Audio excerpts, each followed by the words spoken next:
Welcome back, everybody. We have a special slow car today. Well, he's saying slow car. These are all fucking Evo haters right there. Slow car today. Evo owners that hate on any other platform but Evos, right? That's very, very common. Well, luckily, I've owned 40 cars and I had an opportunity to experience all of them as an owner, built them and stuff like that. So I've narrowed it down to best bang for your buck, just two fucking platforms. Evos and Corvettes. And you know, somewhere in the distant three would be Hondas. But either way, that's just my preference. I don't want to hear, oh no, you're wrong, this is my preference. Either way, today we are tuning the Vette. Now, a lot of you who are Evo owners might be interested in all the ins and outs, what you have to do, cost and things like that, because I noticed a lot of people who own Evos transition to Vettes, and I understand why completely. This is my second Vette. The first one I had was a while back, and it was just a LS2 with nitrous. It was making like 600, 650, something like that in New York City, but I got an opportunity to really see how far we can go without building the motor, because that's usually what happens, right? You get a car, you do all the bolt-ons and blah blah blah blah blah. So this turned out pretty good. I'm gonna go over you know, everything on this, and I'm gonna give you comparison between this and Evos. Now, I know a lot of the LS guys already know you don't want to hear a comparison. Maybe you do, because Evo's the other platform. A lot of Vette guys go from Vettes to Evos. I have. So, all right. This is a 2009, which means this has the LS3 engine. The LS3 is a 6.2 liter. Last of the LS motors before Chevy converted to LT. And this is the motor that everybody wants. Even with the LT guys, they basically want to make over 1,000 or a certain amount of horsepower. It's just easy to swap one of these in and then make it on that. I took the cover off just to show you. So the mods, obviously you see the Supercharger, but this is 17,000 miles on this car, one owner. This is a base model. I wanted to get the not the Z06, the Grand Sport, because Grand Sport is the Z06 wide body, and it has a LS3 in it with a little difference, like the crank is forged instead of this is not forged. But either way, LS3 2009, it has the TR 6060 transmission, 6-speed. So far what we have done is I started off with the headers. This is American Racing headers. It has an X-pipe and then Borla ATEC exhaust, and it sounds pretty good. These are long headers, and that's 2-inch, not the 1.78. And then, you know, I was driving around, everything was fine, it sounded awesome. And then you need cams, the second thing people do. So we knew we were gonna do Supercharger, so we did a cam that complements it. So we went with BTR stage 3, and they do stages. Stage 3 centrifugal supercharger cams, and I got their dual springs with titanium retainers, and you know, we put them in. Took us maybe, I don't know, like a half a day. It's pretty good. You know, when we were at it, since we had the whole front up, like, you know what, might as well put a Supercharger. So we did. It just made it easier. The other thing we did before that was the clutch. We got a Monster twindisk in here, and that holds up pretty well. And then we started tuning.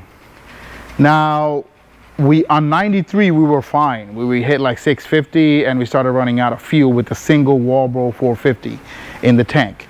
So what we did was, I made another video about it. Basically, it's still the stock fuel system, except for, the fuel tanks, except for there's a pump, a user control pump that operates one on the left to move fuel to the right, and we drew the line outside of the car instead of through the, you know, the cross pipe. Made it a lot easier, got rid of a lot of leaks, no fuel smells whatsoever. Anyway, we got a 450 single in tank, and then we did 6A in feed and then 6A in return. That basically, we ran out of fuel on top of the 93. We switched to E85. It was even worse, obviously. We do have ID 1050X injectors in here. That should be good enough for 1,000, maybe a little bit more, depending on your fuel system. So then we decided, hey, we're gonna build the engine. If we're gonna do the fuel system, might as well do it right. We got rid of the, you know, the stock fuel system as far as the return system goes, because it doesn't have a return. It's an NA car. We put a return style system with an external fuel pressure regulator. Don't mind the wiring, we're gonna fix that up. It was just for, you know, make sure everything works properly. We decided to go with the surge tank. Let me walk over there. Radium surge tank. Relocated the battery in the back.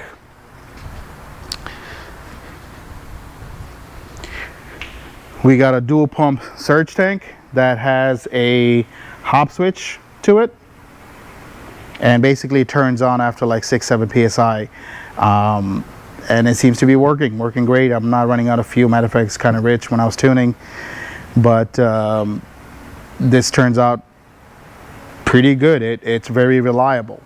I have the A&A V3 TI blower, and I believe it should be producing 13 something boost at top end, but you know, it runs fine. It's very reliable. I don't really drive this car that much. I got old when I didn't look, and basically I drove, what is it, like 1,000 miles in 2 years.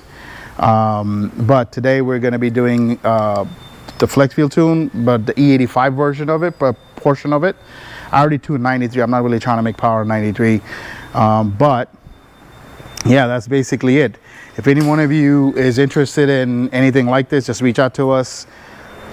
We do support LSs. We do have a couple of cars here that does have them, but I usually do Evo videos, but I'm gonna start doing all the platforms as well.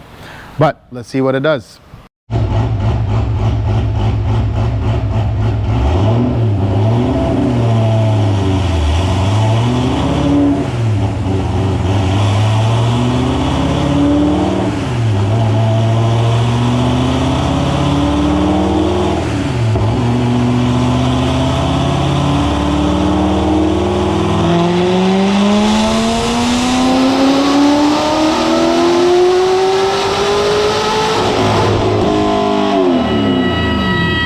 That was terrible. It was breaking up from how rich it was, so I have to do a lot of tuning on the fuel system. And I noticed that the boost isn't what I wanted it to be. I'm hitting 12 pounds. It should be like mid 13s to high 13s.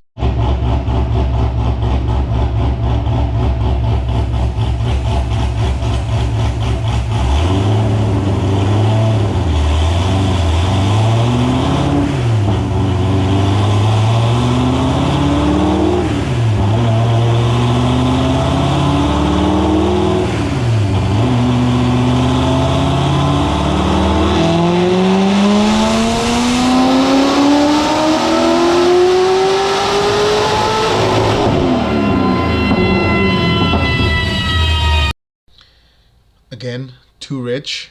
It's running like 9s and 10s on the 85, especially on a big V8. That's way rich. I'm using a GM OEM 3-bar map sensor that does require a bit of scaling. I know they give you the offsets and all that stuff, but you still have to tune it properly and scale it properly. So that's basically what I need to do, and I gotta really lean this out. I think the 525s are, it'll support like 1,400 horses, the fuel system that I have. I think it's a bit too much for what I am doing right now, but we'll tune it out.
definitely better, but still we need a lot of work to do.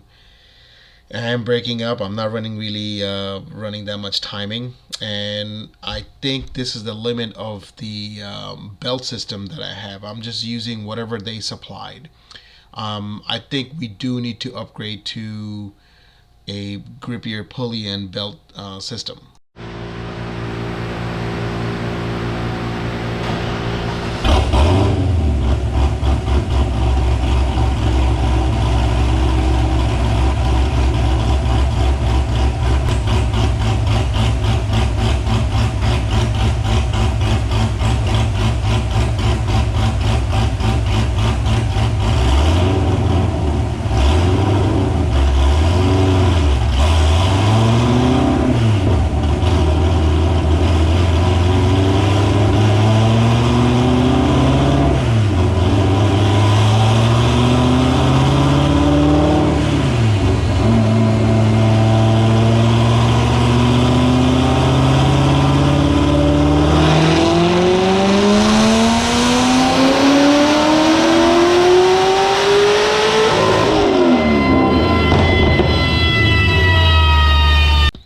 Still a lot better.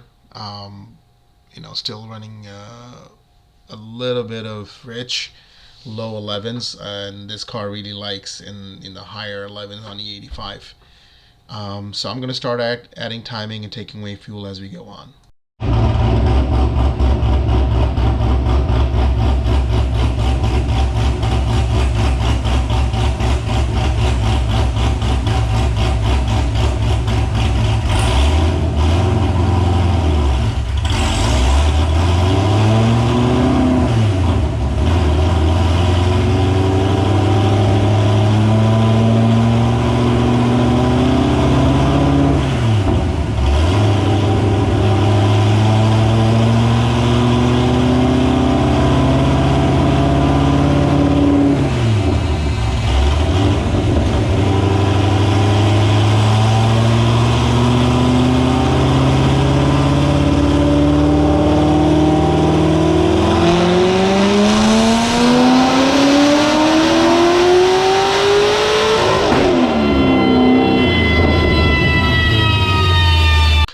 This is around mid 11s. I could go a little bit leaner, but again, street driven, and I'm hitting 12 pounds of boost.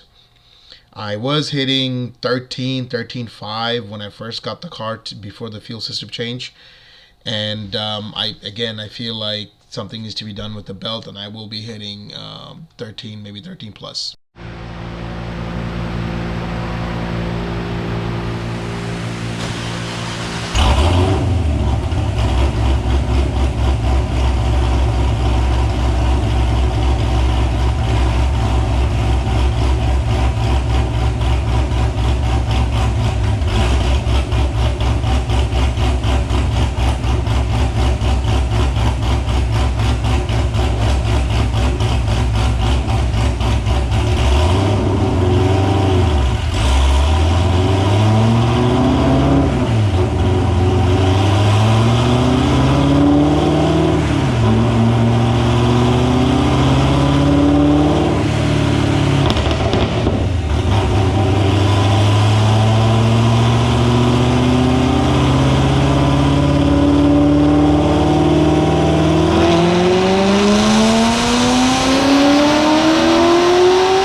This is just 1 or 2 degrees added. I was running, what was it, like 12, 13 at the red line.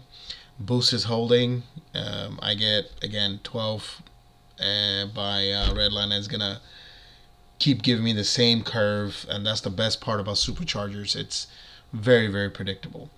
But we're almost at the end, and I'm going to see what another degree of timing does. I am using HP Tuner to tune this. I love that software. It's very supportive. There's a huge community in this field, and it covers so many platforms. And the best part about this is it's all native. The HP Tuner goes out of the way to use native strategies that the ECU uses naturally, and just expands on that, so you have a better understanding, and they put the interface in a way where for me it's easier to understand. It's very gratifying to tune on this.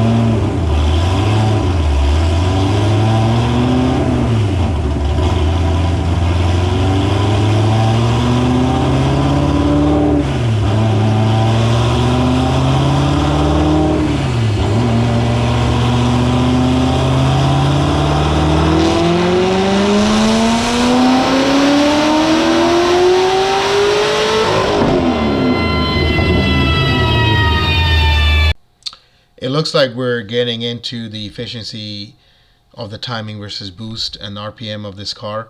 I don't want to push it that much. Again, this is going to be a daily driver. I could go over 800, I think, pretty easily on this. I'm running still moderate timing. And, I can't really tune this on the street because of the gearing that it has. My drum is picking up a little bit over 140. My speedometer is at like 150. And I actually stop right before red line. I'm not hitting it all the way, and I'm pretty sure if I did hit it all the way, it'd be like 150 something. So it's pretty sketchy on the street. Anyone who's doing this on the street, I urge you to stop. Just rent a dyno somewhere or something. Spend a little bit of money. You can really, not only hurt yourself, you can hurt others. This is one of the runs on the dyno, and I'll leave you with that. Thank you guys for watching. Until next time, be kind.